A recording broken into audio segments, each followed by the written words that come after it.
Hola, buenas tardes. Estamos con un entrevistado muy especial. Él es Jesús Peña, es venezolano. Vino a Argentina a continuar su vida.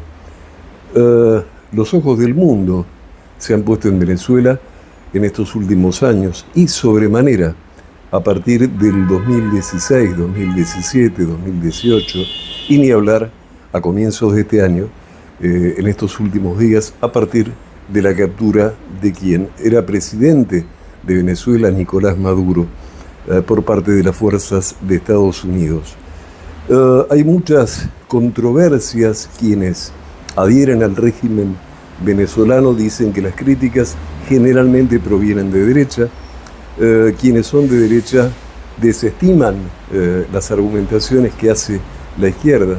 Lo cierto es que, en definitiva, las voces que uno escucha de quienes son emigrantes de Venezuela están asociadas al tema de la libertad. Y es bueno señalar que la libertad evidentemente no debe ser cercenada. Son tan escasas las argumentaciones que puedan sustentar tanto una dictadura de izquierda o derecha. La dictadura es lo contrario a la libertad, y la libertad hace al hombre, hace a la vida, a la alimentación, al derecho a la salud y por ende también a la libertad. En realidad este enfoque o este contexto, mejor dicho, es el en el que tratamos de realizar esta entrevista para dar, para aquel que no tiene los datos, de la Venezuela que comenzó a gestarse a partir de la presencia de Chávez, que continuó después de su fallecimiento en 2013 con el presidente Nicolás Maduro, y que, bueno, en estos últimos días, a partir de la captura de Maduro, continúa con la presidente Delcy Rodríguez. Pero para hacer una breve reseña de un informe que nadie podría cuestionar como hecho por alguien de izquierda o de derecha, sino por Naciones Unidas, un alto comisionado como fue la doctora Michelle Bachelet, expresidente de Chile y alto comisionado de Naciones Unidas, en su visita a Venezuela allá por el 4 de julio del año 2019, hizo varias observaciones. Leo brevemente una síntesis. Tiene que ver con el informe, se cita en Ginebra el 4 de julio de 2019, y dice: el informe se basa en 558 entrevistas con víctimas y testigos de violaciones de derechos humanos y con la deteriorada situación económica en Venezuela y otros países, así como otras fuentes, y abarca el periodo comprendido entre enero de 2018 y mayo del 2019.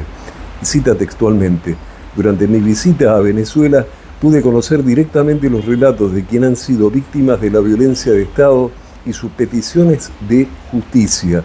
He transmitido con exactitud sus opiniones y las de la sociedad civil, así como las violaciones de derechos humanos documentadas en este informe a las autoridades competentes, declaró la alta comisionada Bachelet. En cuanto a la libertad de expresión, el informe señala que el espacio para los medios de comunicación libres e independientes se ha reducido. El Estado incumple su obligación de garantizar los derechos de la alimentación y la atención sanitaria. La escasez creciente de alimentos y su precio cada vez más elevado se ha visto traducido en un número menor de comidas de valor nutricional. Obviamente esto implica la desnutrición infantil. Y al respecto de la situación sanitaria del país es grave. Los hospitales carecen de personal, suministros y la cantidad suficiente de medicamentos. Quienes quieran leer un poquito más al respecto, este informe está publicado por Naciones Unidas, reitero, el día 4 de julio del 19, y en Google se lo puede encontrar. Nuestro invitado Jesús Peña, venezolano, yo le voy a preguntar a él, luego de darle la más cordial bienvenida a esta entrevista. Bienvenido, Jesús. Gracias Guillermo por tu invitación. Por favor, al contrario.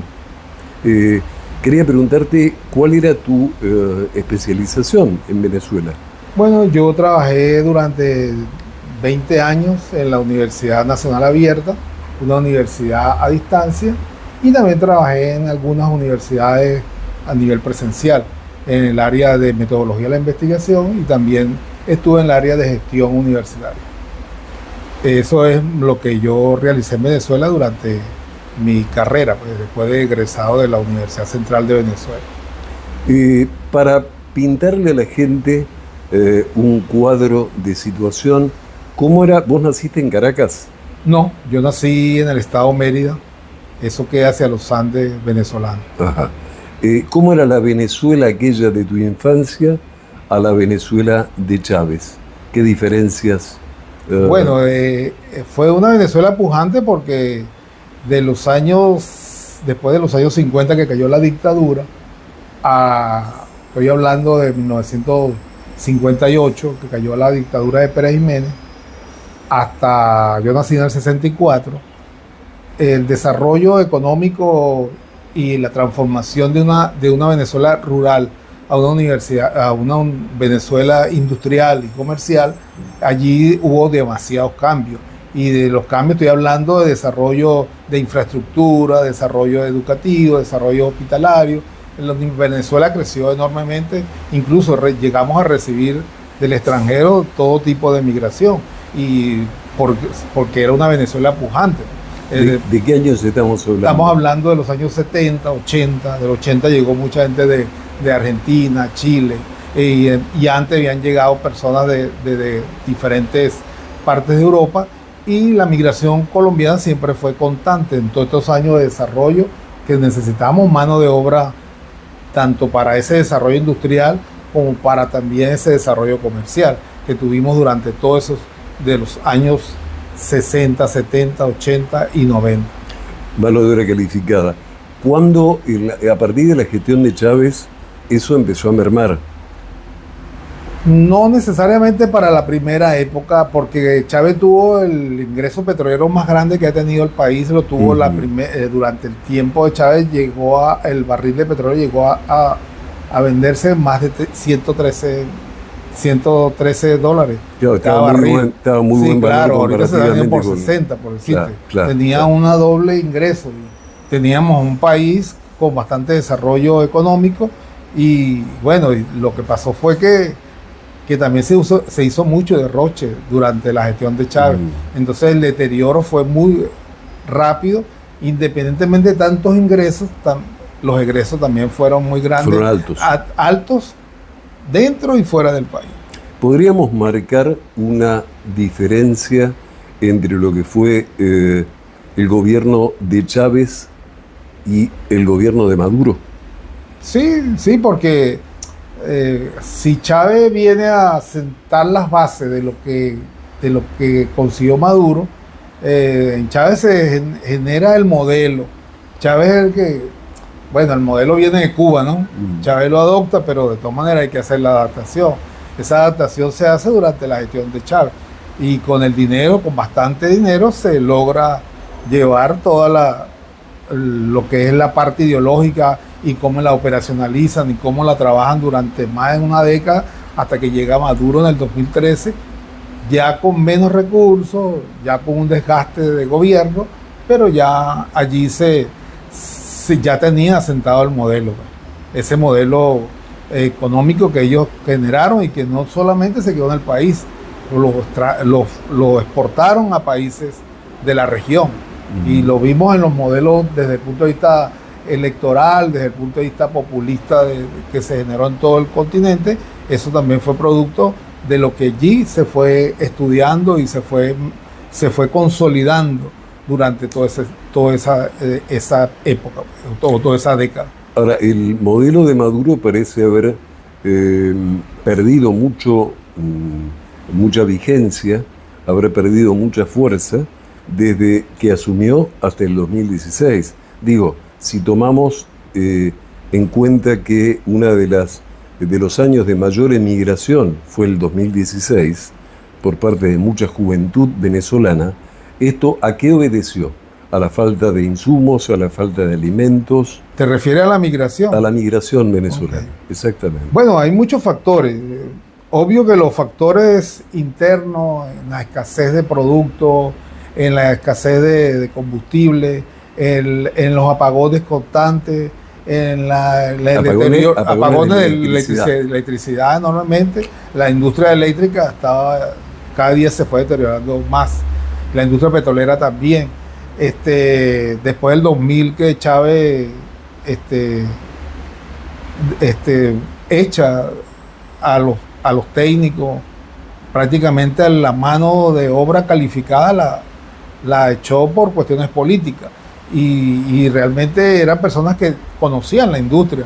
Y después se fue deteriorando la industria y eso mermó también en la producción petrolera. El paro petrolero fue un paro que fue por los mismos sindicalistas. Yo creo que de alguna manera hubo como un teatro operacional en cuanto a querer ponerle ponerle la situación para ver si ellos iban a paro. Fueron a paro y luego se dio la nueva etapa de la industria petrolera, ¿no?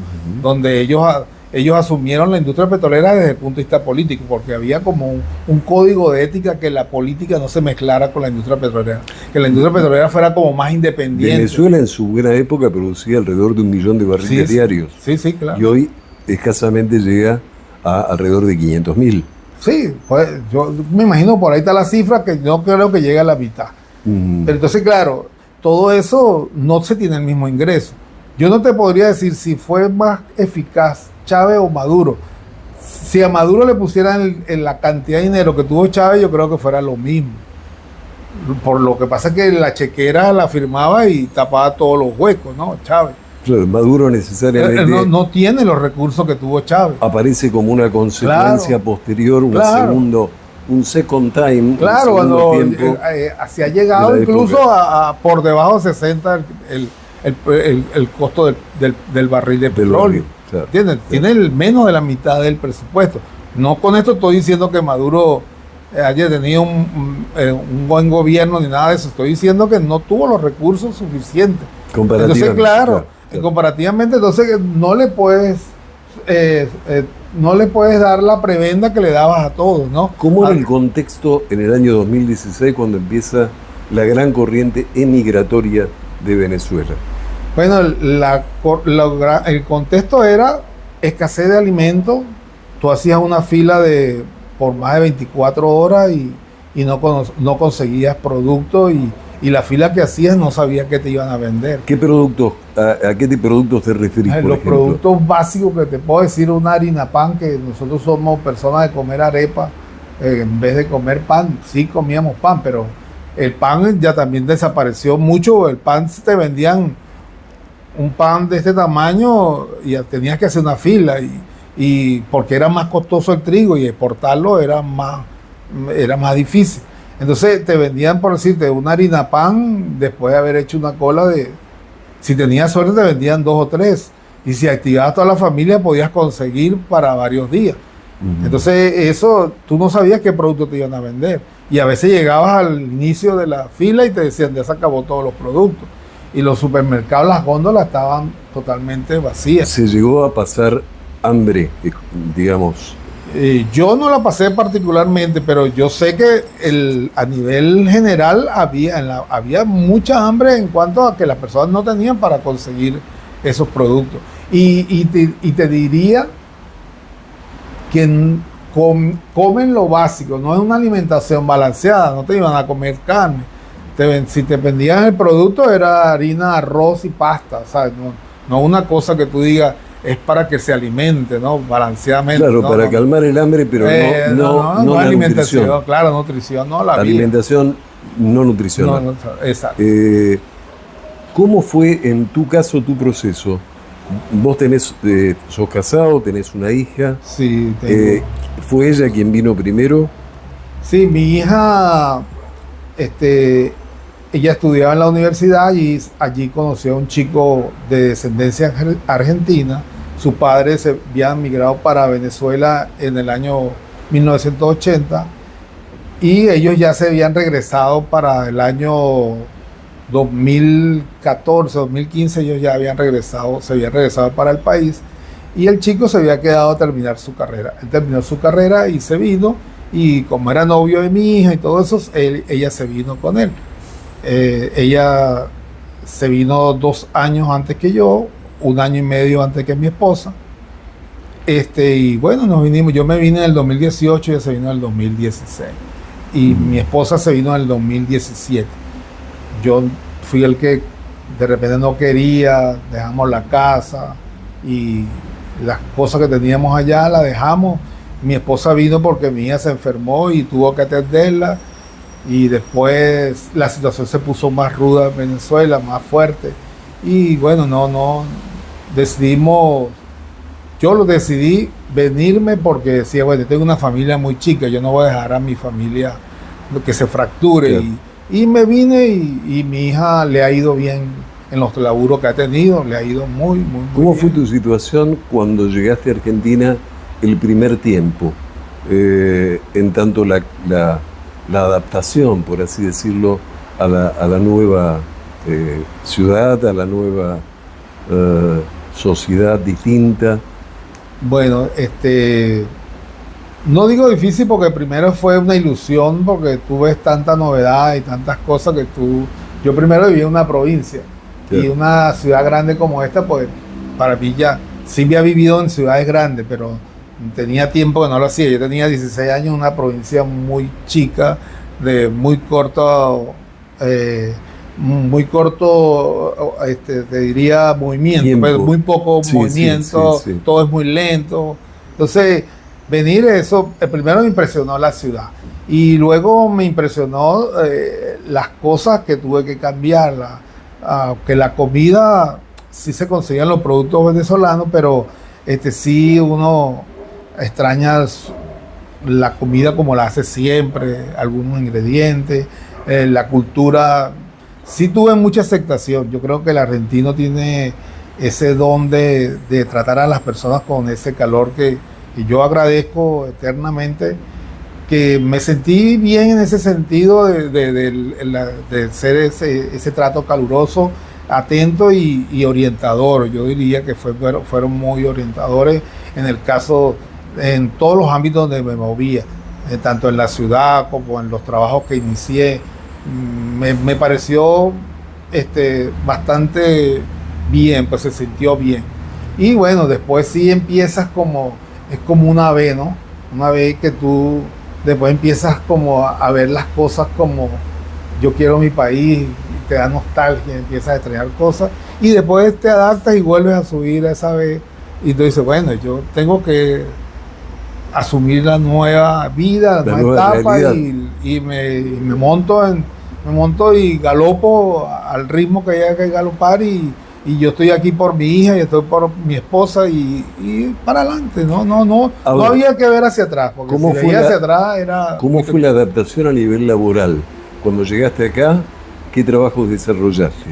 Bueno, desarrollé varios. Primero, antes de tener la precaria, un supermercado que me quedaba en la esquina, pasé y el chino estaba buscando una persona, yo le dije, y entonces él me dijo que estaba arreglando el almacén, que necesitaba que le ayudara. Yo en algún momento de mi vida, chico, había trabajado de almacén, le dije, yo sé esto, sé lo otro, y empecé a trabajar con él, me quería dar trabajo todo el día, le dije, no, yo quiero trabajar mediodía, porque tenía la esperanza de conseguir un trabajo en mi área. Uh-huh. Y él me dio la oportunidad, trabajé como 3 meses con él. Siempre recuerdo a Martín, fue genial conmigo. El chico que más sabía allí, que era el repositor, que tenía más de 10, 15 años ahí, Leo, uh-huh. Un argentino con una calidad humana, siempre me enseñó cosas del supermercado. Yo aprendí aprendí del almacén, arreglamos todo lo que arreglamos y ahí me salió un contrato en la Universidad Nacional Pedagógica. Aquí quedaba antes en Paraguay, ahora queda en Piedra. Allí hicimos un trabajo con una consultoría. Vinculado a lo que vos hacías en Venezuela. Sí, lo que hice en algún momento en Venezuela cuando yo asumí el cargo gerencial, ahí aplicamos todo lo que fue la parte digital de los procesos administrativos de la universidad. Todo lo que es el proceso desde la inscripción hasta la graduación del estudiante, todo eso lo digitalizamos. Y tuvimos 2 contratos que fueron en 2 fases y luego de ahí vino la pandemia y allí hice suplencia de encargado y el administrador supo que yo sabía algo más y me dio el cargo para trabajar con él en el área administrativa, en lo que es administración de condominio o de consorcio. De consorcio. Y trabajé con él como 6, 7 meses. Y después salió lo de el trabajo en una fundación. Yo estaba asesorando una tesis doctoral, trabajaba en el consorcio y trabajaba asesorando tesis. Y un asesoramiento de tesis necesitaron a un tiempo fijo en la fundación y yo ingresé ahí, duré 3 años trabajando allí. Y ahí trabajaba como docente y también diseñé todo lo que fueron las carreras en República Dominicana de una universidad que pertenece a esa red universitaria. O sea que si bien con esfuerzo fuiste logrando escalonar una posición laboral hasta tanto reencontrarte con la especialidad que tenías en Venezuela antes de venir a la Argentina. Sí, sí. Esto es así. Sí, sí. ¿Cómo ves la Venezuela de hoy? Bueno, yo digo conflictiva, ¿no? Creo que es la palabra que más me llega a la mente, ¿no? Es conflictiva porque la situación es tan compleja que no sabemos cómo se puede actuar ahora. La gente tiene mucha incertidumbre, tiene mucho miedo. Yo creo que hasta los que están en el gobierno ahora tienen miedo, que nunca lo habían tenido porque tenían el poder, pero ahora hasta ellos tienen miedo. Y creo que el miedo también es como lo que más nos une en este momento. Y incluso los que estamos afuera tenemos miedo de los que están allá adentro. Y hasta nosotros mismos han matado personas en Chile. En Chile mataron a un opositor. Entonces, no sé qué puede pasar en el país. Tienes miedo por tus padres, por tus hermanos, por las personas que dejaste, ¿no? Entonces, el control, yo no sé si la tecnología nos ha ayudado mucho, pero también es un factor negativo para el ciudadano, porque hay mayor control. Cuando murió Chávez, yo trabajaba todavía en la universidad, yo era el coordinador de la universidad a nivel regional, y recuerdo que a la 1 pasaron un comunicado que todos tenían que regresar a su casa cuando anunciaron que Chávez había muerto. De eso hay varios cuentos, no tengo pruebas si murió antes o no murió, pero se dicen muchas cosas, ¿no?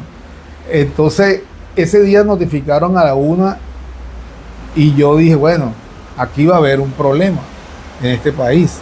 Es como que si como que si la gente cubana soñara que Fidel se va. La gente decía, bueno, va a haber algo, ¿no? Ese día controlaron todas las emisoras, todos los canales de internet, toda la tecnología fue controlada de una manera que yo digo que ni el 58, cuando Pérez Jiménez o antes, hubo tanto control. Entonces yo digo, la tecnología puede estar contribuyendo a que haya mayor control ahora. ¿Entiendes? Aparte de todos los grupos que han creado para atemorizar, que Pérez Jiménez también lo tuvo. Los colectivos que claro, para Pérez Jiménez fueron la seguridad nacional, le llamó ellos a ese grupo represor. Y Chávez creó como un tipo milicia cubana, la creó y le llamó colectivo. Eso atemoriza a cualquiera. Sí. Nosotros lo vivimos en el 2016 con los colectivos y a todos nos dieron de esa lección. Yo creo que los jóvenes también se fueron por miedo, porque todos pasamos mucho trabajo. Esto te iba a preguntar, vos fíjate que en el 2018-19 todavía había periodistas que podían ingresar a Venezuela. En este momento, varios de los periodistas que están destacados, o algunos que estuvieron estos últimos días destacados en Cúcuta, en el límite fronterizo entre Colombia y Venezuela, no pudieron ingresar a pesar de tener todos los papeles en regla. Hubo, si yo mal lo recuerdo, 2 colegas periodistas, creo que eran de la cadena Caracol, si yo mal lo recuerdo, que pudieron ingresar, pero fueron retenidos, demorados, les resetearon los teléfonos antes de salir y los expulsaron. Si yo no entendí mal en una de las notas que vi. Eso ha pasado mucho. A la Nata le pasó. A la Nata le pasó con el Selim. Hace años. Claro. Claro, pero eso dentro de venido a todo, repetir. en aquel momento se podía entrar. Ahora, para el periodismo está pero de muy todas dado. maneras, la práctica ya estaba establecida. La práctica, mayor o menor. De repente lo hacen a menor cuando ellos tienen mayor control. Ahora que está la cinta más débil o tal cordón que se revienta, la presión es mayor. ¿Entiendes? Pero no quiere decir que esa práctica no estaba ya establecida en el modelo. Ya estaba establecida, ya lo habían hecho. ¿Cómo crees que va a seguir Venezuela?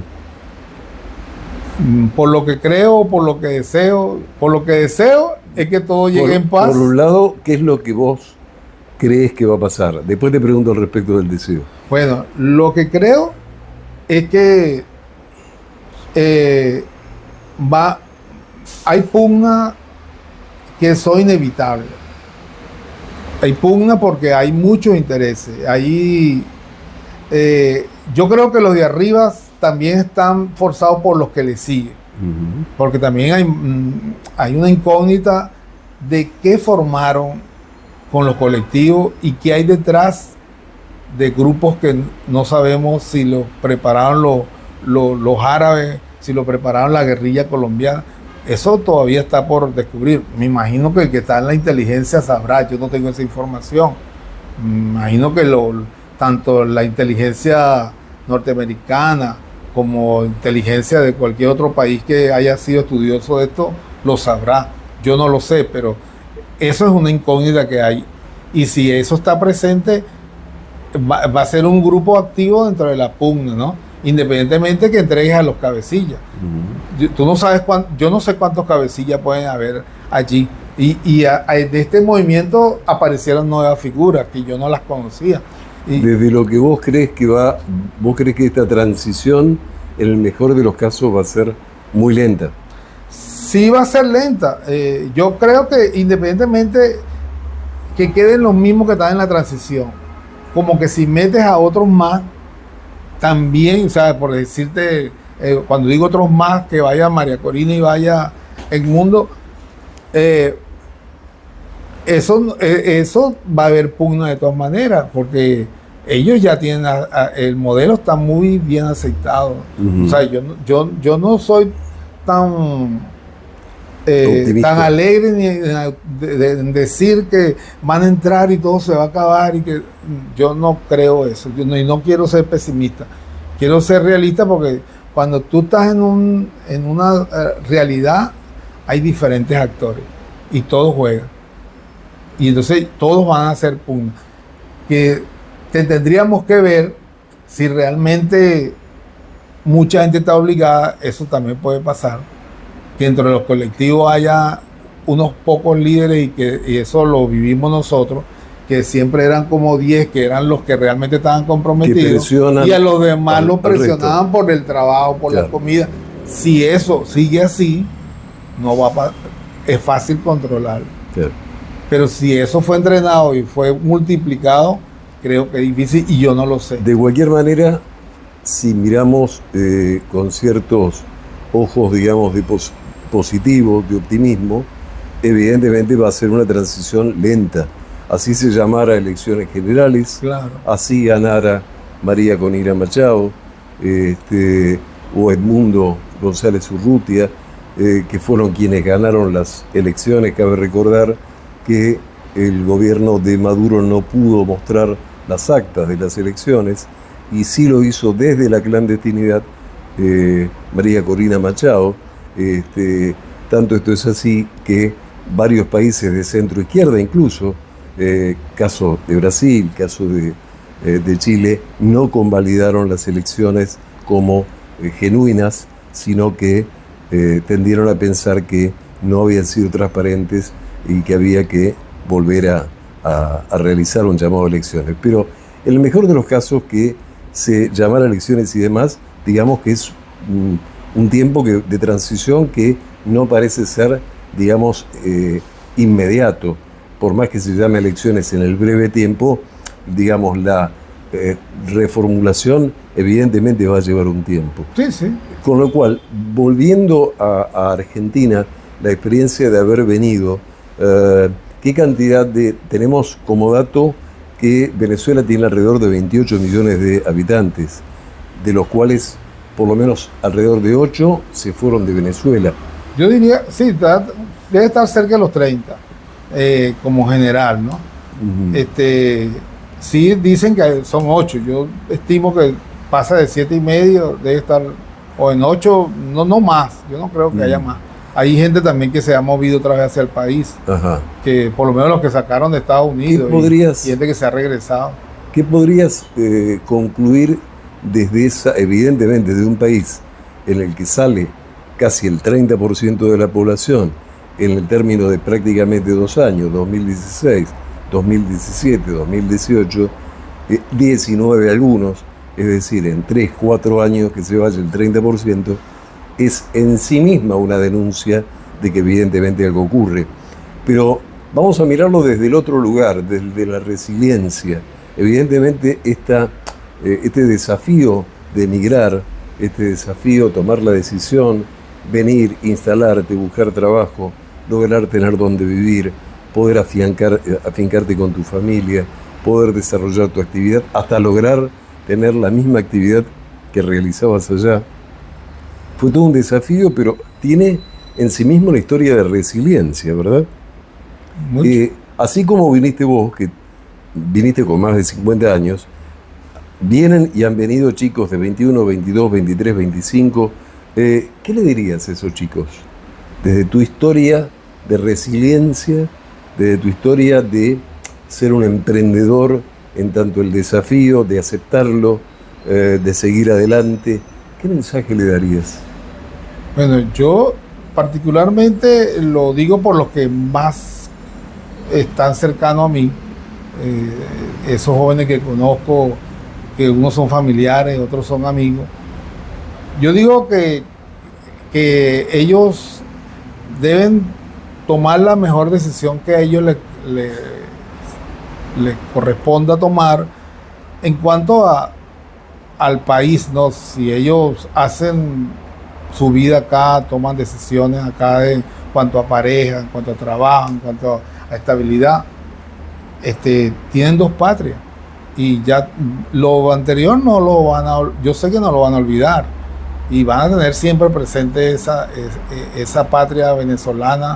Y en el caso de lo que te estoy hablando, yo sé que tienen una acogida muy bien aquí en Argentina, todos se sienten muy bien, y no le diría que regrese a la patria porque es una decisión muy personal, pero les digo que donde estén, armen su patria, hagan quedar bien a la ciudadanía venezolana y que trabajen por sus proyectos aquí y donde estén. Y si les toca regresar a la patria, que den lo mejor y que todo lo que hayan aprendido lo apliquen, porque el país también lo va a necesitar. Y lo puede hacer, esa contribución la puede hacer estando en el país o estando fuera del país. ¿Cuál fue la mejor experiencia que lograste acumular en estos años que llevas en Argentina? La mejor experiencia que he tenido es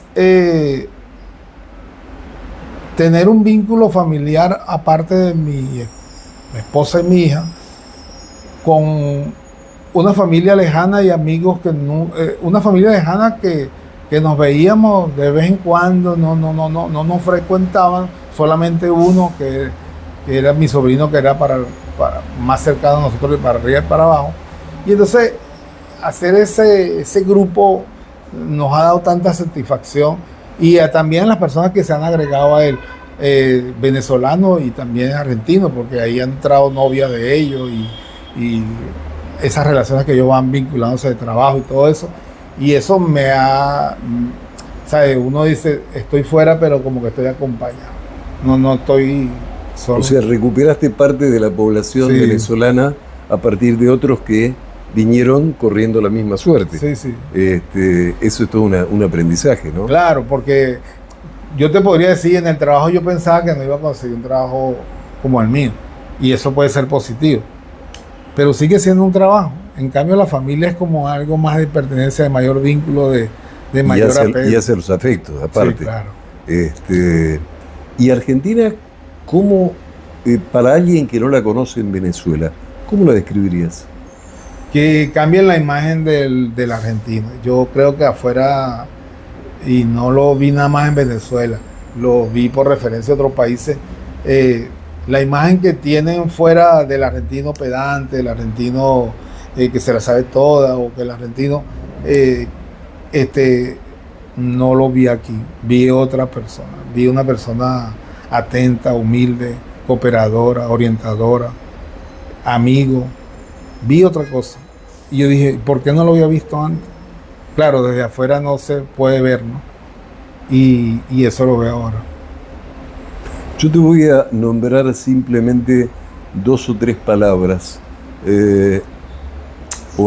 formuladas en 2 preguntas asociativas, si se quiere. ¿Tu mayor riqueza cuál es? La constancia. La constancia, como valor personal. Sí. ¿Y en los afectos? Amigo. ¿Y tu familia? Sí, mi familia, yo digo que desde el contexto de social, me gusta ser amigo con las cosas, con las personas que generamos vínculos y podemos compartir. Y desde el punto de vista familiar, trato de generar una inercia que le dé la facilidad de expresarnos a todos, porque ya no es, o sea, de repente yo traje un modelo, por mi época, era un modelo muy vertical. Yo creo que Argentina, estando en esta relación, me enseñó a que tenía que tener una relación con mi familia mucho más horizontal. Yo creo que ese es el mejor valor que yo he aprendido acá, bien sea con mi hija, con mi esposa y con mi sobrina y con mis primos.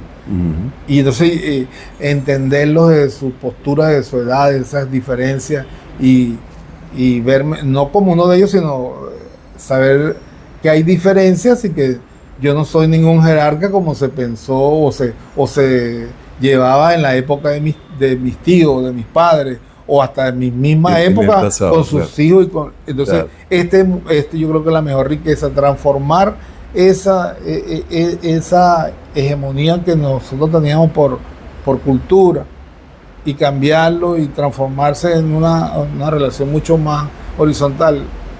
Creo que es un valor muy, muy, muy importante. La última pregunta. La libertad es algo evidentemente valioso, pero es valioso como uno lo tiene y es habitual, casi pasa desapercibido. Evidentemente se valora más cuando se la pierde. Sí. A todos nos ha pasado en algún momento por determinadas situaciones de orden político, libertad de expresión, en fin. ¿Qué me puedes decir de eso? Yo lo viví cuando nos quitaron la libertad económica. Si te quitan la libertad económica, te quitan todas las demás libertades. Porque cuando lo vimos, cuando la libertad económica nos la pidieron, nos la quitaron. Cuando tú no podías comprar el aceite que a ti te gustaba, sino el aceite que te hacían comprar después de hacer una fila. El que te vendían. El que te vendían si lo había, pues si no había aceite. Entonces ya tú dices, yo no tengo libertad económica porque yo no puedo hacer con mi dinero lo que yo quiero. Y también no podrías ir a un hospital al que tú quisieras y comprar los medicamentos en una clínica, en una farmacia, ir a una clínica. Todas esas cosas del estudio. O sea, la libertad económica te quita las demás libertades. Por más que la gente diga, pero hay libertad económica, pero no me alcanza para esto. Bueno, de repente también la sociedad, una sociedad no le da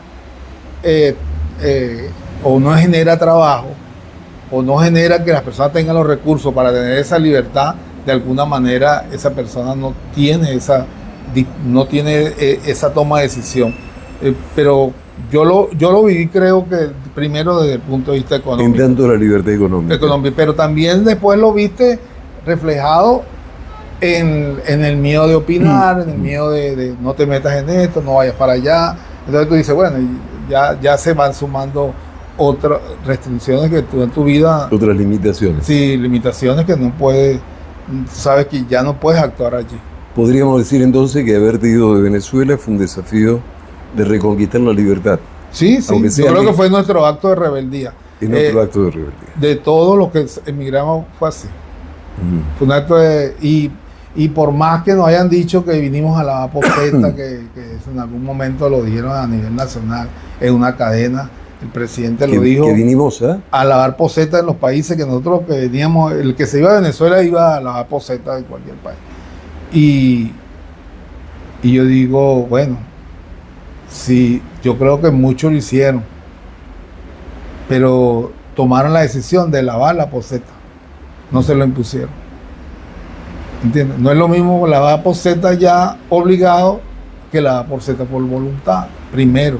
Sí. Y segundo, el que lavaba la poseta la lavaba bien para después hacer otra cosa y hacer otra cosa mejor y llegar hasta donde está. Para jerarquizar el trabajo. Claro. La última frase, unas palabras a tus conciudadanos venezolanos que están en Argentina como mensaje de aliento, de esperanza y de resiliencia. Bueno, que nunca pierdan la esperanza, que sigan trabajando y dando el ejemplo. Yo creo que mi percepción es que hemos dejado una buena imagen como trabajadores, como ciudadanos, y que sigamos así, y que sigamos contribuyendo al país que estemos, y que respetemos a esa sociedad. Sigamos con el acto de rebeldía, de irnos, de decir se puede, sí, y de lograrlo fuera del país. Gracias por esta entrevista. Jesús. Gracias a ti. Gracias. Y aprecio que me hayas invitado y éxito en lo que te proponga, que sé que eres un profesional de altura y que lo vas a seguir haciendo. Muchas gracias. Gracias.